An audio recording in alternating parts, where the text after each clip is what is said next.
극단적인 게시글들이나 게시물들이 계속 올라오는 걸 보고 있으면 그 밑에 달린 댓글들 보면요 참담합니다. 지금 그 베네수엘라 마두로 대통령이 압송됐던 일련의 상황, 그리고 국민의힘이 이재명 대통령이나 이재명 정부, 민주당 정부의 뭐 기본소득이라든지 어떤 재정 정책이라든지 비판할 때 정가의 보도처럼 쓰던 게 베네수엘라 아니에요?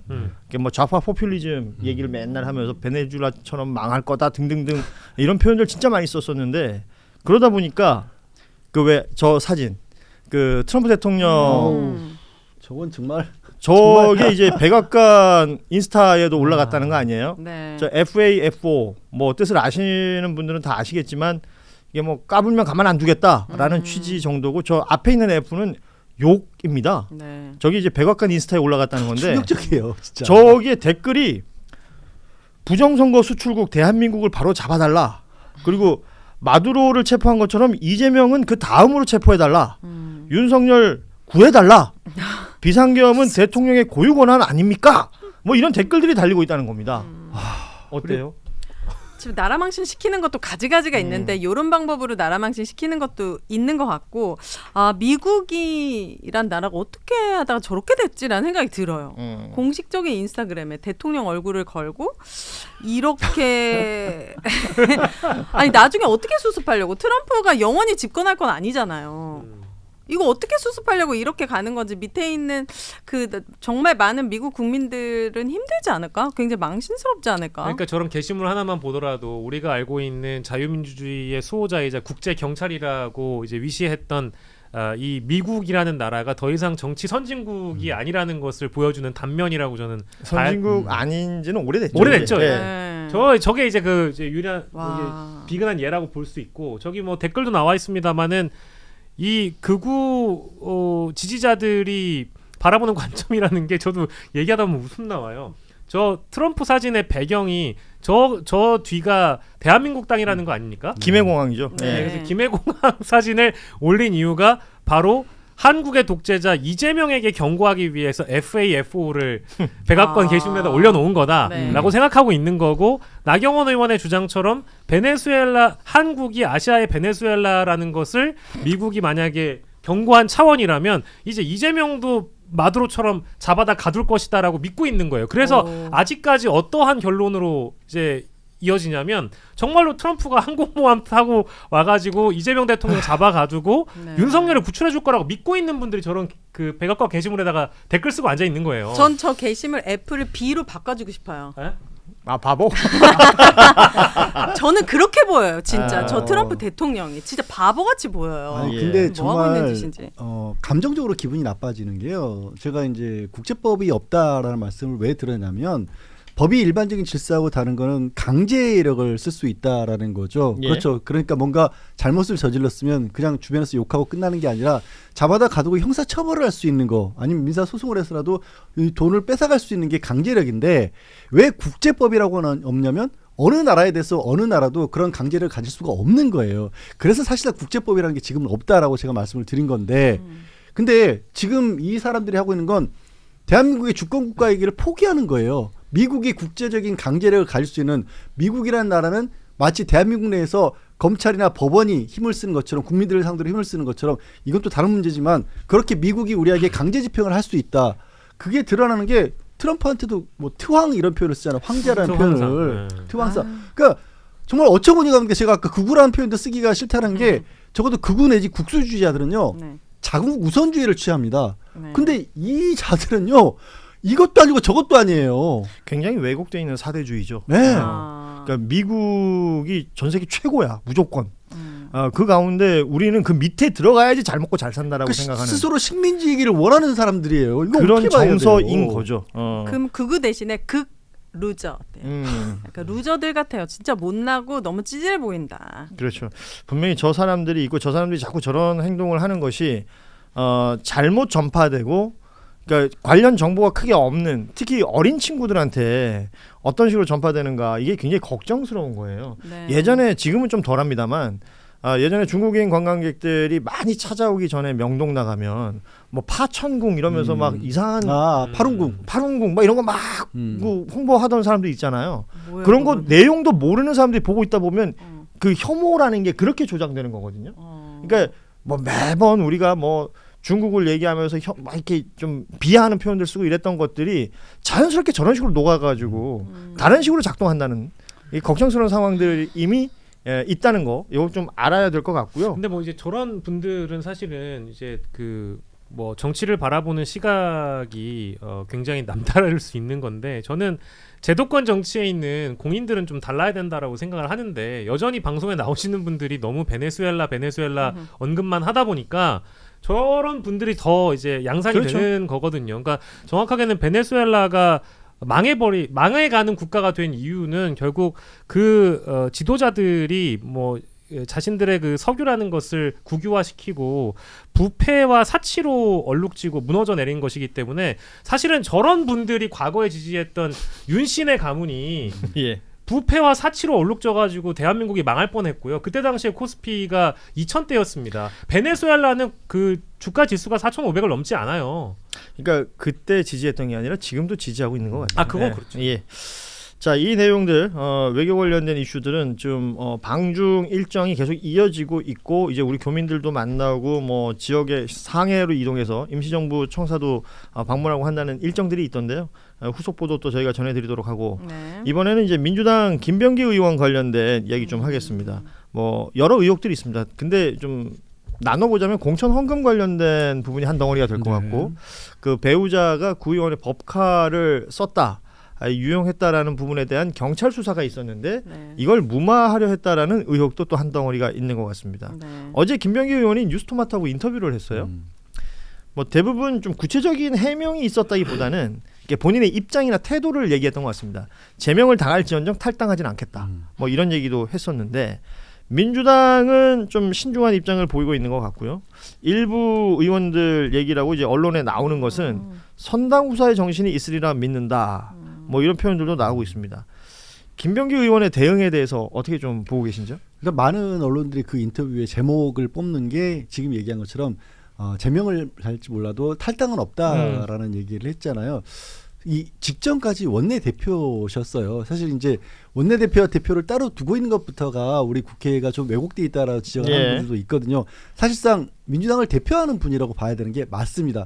그런데 그 본인으로 인해서 지금 본인이 대표로 있던 당이 어려움에 빠져 있는데 그렇게 얘기를 하시면 그 당을 자기의 방어 수단으로 쓰겠다라는 얘기처럼 들릴 수밖에 없잖아요. 예. 이전에 다른 정치인들 같은 경우에는 거의 공식처럼 좀 심각한 문제가 제기가 됐었을 때는 탈당해서 당에 대한 그 누를 끼치지 않겠다라는 입장을 밝히고 그리고 내가 당당하게 돌아오겠다 이런 경우가 많았는데 어찌된 일인지 사실 김병기 전 대표는 거꾸로 지금 가고 계시거든요. 그러니까 반대의 길을 걷고 있죠. 좀 너무 이 부분이 좀 안타깝기도 하고 화도 나기도 하고 그렇습니다. 본인과 사실. 안 맞는 색깔의 옷을 입고 계신 것 같아요. 이분은 파란색보다는 빨간색이 조금 더 어울릴 수도 있겠다. 왜냐하면 지금 받고 있는 의혹이 한두 가지가 아니더라고요. 예. 파면 팔수록 계속 나오고 그리고 진짜 김건희한테 우리 질려 있는데 자꾸 배우자 이름이 거론되고 배우자가 연루되어 있고 이런 모든 부분들을 봤을 때 근데 그걸 대응하는 태도가 너무 약간 오만하고 좀 이해하기 힘들고 그래서 그러니까 본인은 지금 시시비비를 가리겠다라는 입장을 낸 바도 있기 때문에 이 부분은 또 그 나름 수사가 진행돼야 될 것이 있을 것이고요. 민주당 내에서 절차와 조사를 거쳐야 되는 부분도 있을 텐데 정청래 대표가 오늘 그런 얘기를 했더라고요. 뉴스공장 출연을 했는데 지금 이 상황은 시스템 에러가 아닌 휴먼 에러다.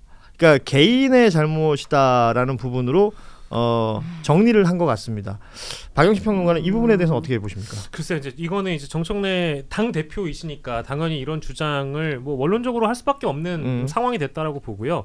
시스템 에러인지 휴먼 에러인지는 사실 수사기관의 수사나 조사를 통해서 좀 더 면밀히 살펴봐야 될 것 같고, 저는 형사적 책임과 정치적 책임은 구분돼야 된다라고 보는 사람입니다. 그러니까 둘 다 정치인에게 어떤 의혹이 터졌을 때 두 가지 같이 봐야 되겠죠. 그러니까 지금 김병기 의원이나 뭐 강선우 의원이나 탈당하셨습니다만은 이 두 의원 다 사실은 언론 인터뷰에서 극구 부인했던 여러 가지 장면들을 봤을 때는 우리가 아직 단정하기 어려운 내용들도 분명히 있어요. 그래서 이제 법적 절차를 통해서 본인의 결백을 밝혀야 되는 부분은 별개로 하더라도 정치인이기 때문에 정치적인 책임을 지거나 아니면 정치적으로 당에게 부담을 주지 않기 위해서 더 나아가서는 자신들이 존중하고 존경했던 대통령이라는 사람을 만들어냈기 때문에 지금 현 정부에 부담을 주고 싶지 않다라고 한다면은 정치적인 책임을 지고 물러날 줄도 알아야 되고 한부 물러날 줄 아는 그런 선택이 필요하다고 저는 봤는데 김병기 전 원내대표의 경우에는 일단은 녹취의 강점을 갖고 계신 분이잖아요.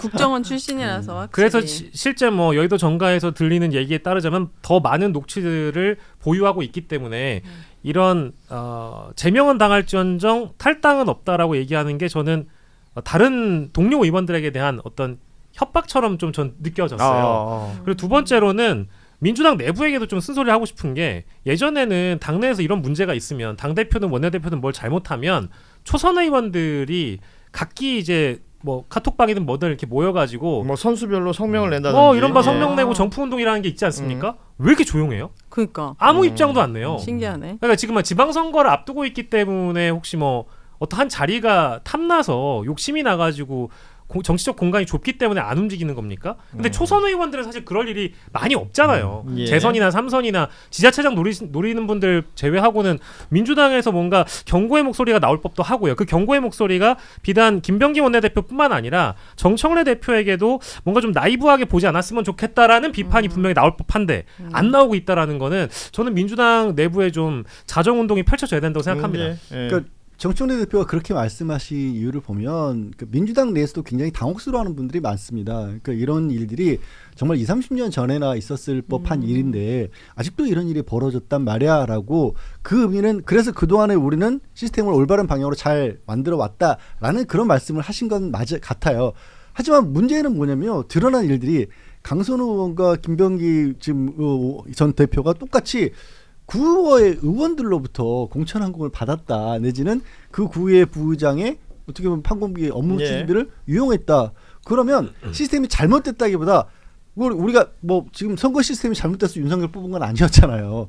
그러니까 시스템이 아무리 잘 돼 있다고 할지라도 그걸 남용할 여지 정도는 있었다는 얘기예요. 그렇죠. 예. 잘못 썼다. 예. 라는 그러면 그 잘못 쓴 봐야죠. 부분을 좀 막기 위해서 어떤 일을 해야겠느냐. 우리 윤석열 이후에 지금 그 시스템이 안 돼 있던 부분들을 보강하기 위해서 이런저런 법들을 많이 만들어가고 있잖아요. 민주당 내부에서 적어도 이런 부분은 얘기를 해주셨으면 좋겠어요. 예. 특히 이제 지방자치체와 관련해서 어떻게 할 것이냐, 이 기초의원들을 이런 부분 정도는 우리가 여기서 남용 여지가 있었으니까 대표적으로 당선 의원이 당시에 그 김경 부의장으로부터 돈을 받았다는 얘기를 했는데도 불구하고 그 다음날 밀어붙였다는 거 아니에요. 그리고 본인은- 단순 공천이 됐고 네. 본인은 공천관리위원회 자기 지역구기 때문에 말할 수 없다, 자격이 없다라고 했지만 실제 회의록에는 강하게 밀어붙였다는 거 아니에요.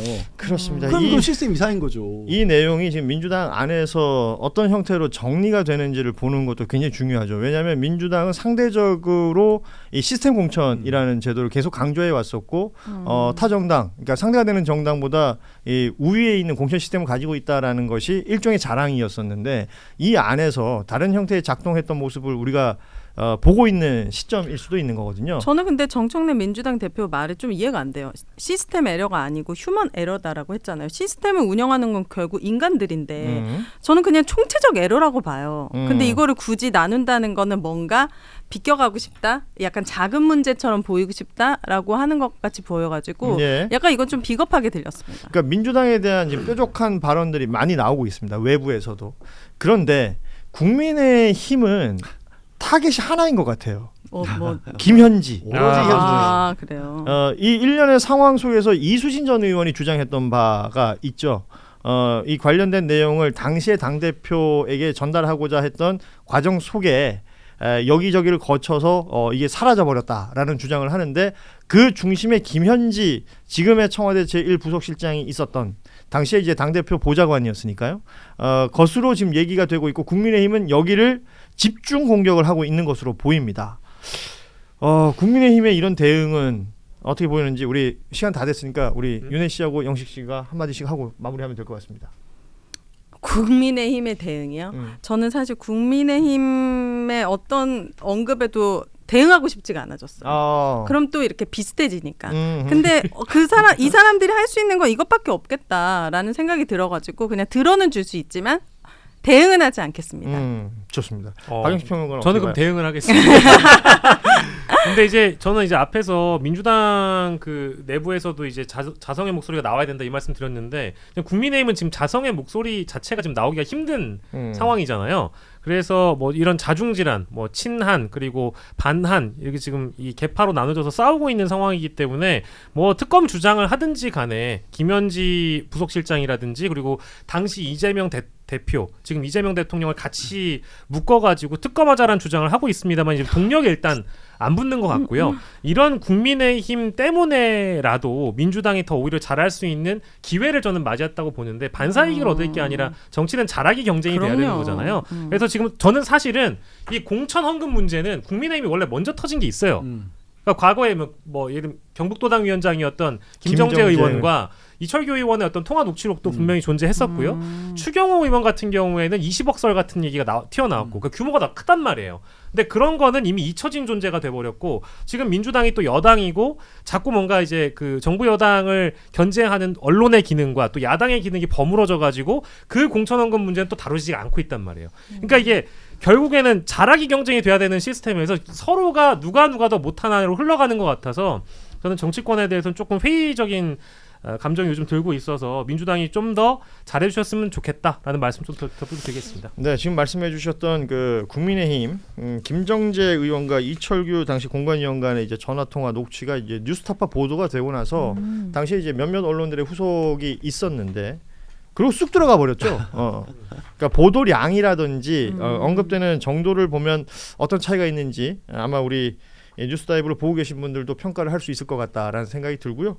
우리 오윤혜 씨하고 박영식 평론가는 여기서 인사 나누고 1부를 마무리 짓도록 하겠습니다. 두 분 수고하셨습니다. 감사합니다. 자, 2부에는 말씀드린 것처럼 한겨레 논설실 권태호 실장과 신인규 변호사가 함께해 주실 텐데 국민의힘은 어찌됐건 뭐 김현지 실장을 중심으로 해서 이재명 대통령까지 이 영향을 계속 이어가고 싶은 것 같아요. 그러니까 정치라고 하는 게 어차피 인지 부조화 속에서 이루어질 때가 참 많지 않습니까? 예. 현재처럼 지금 소수라고 하지만 야당을 지지하는 사람들 입장에서는 가장 익숙한 이름이 김현지일 거예요. 예. 김현지 이재명을 어떻게든 세트로 묶으면 무슨 말을 하더라도 사실과 상관없이 공격할 수 있는 어떤 소재가 된다라는 것을 그렇게 이용하는 것 같습니다. 그래서 뭐 아까 오윤혜 씨가 얘기하는 것처럼 하나하나 따져가면서 어떤 대응할 만한 가치가 없는데도 불구하고 이런 움직임 자체는 언론이나 일부 언론이나 아니면 국민의힘 움직임 자체는 계속 이어질 것으로 보입니다. 그래.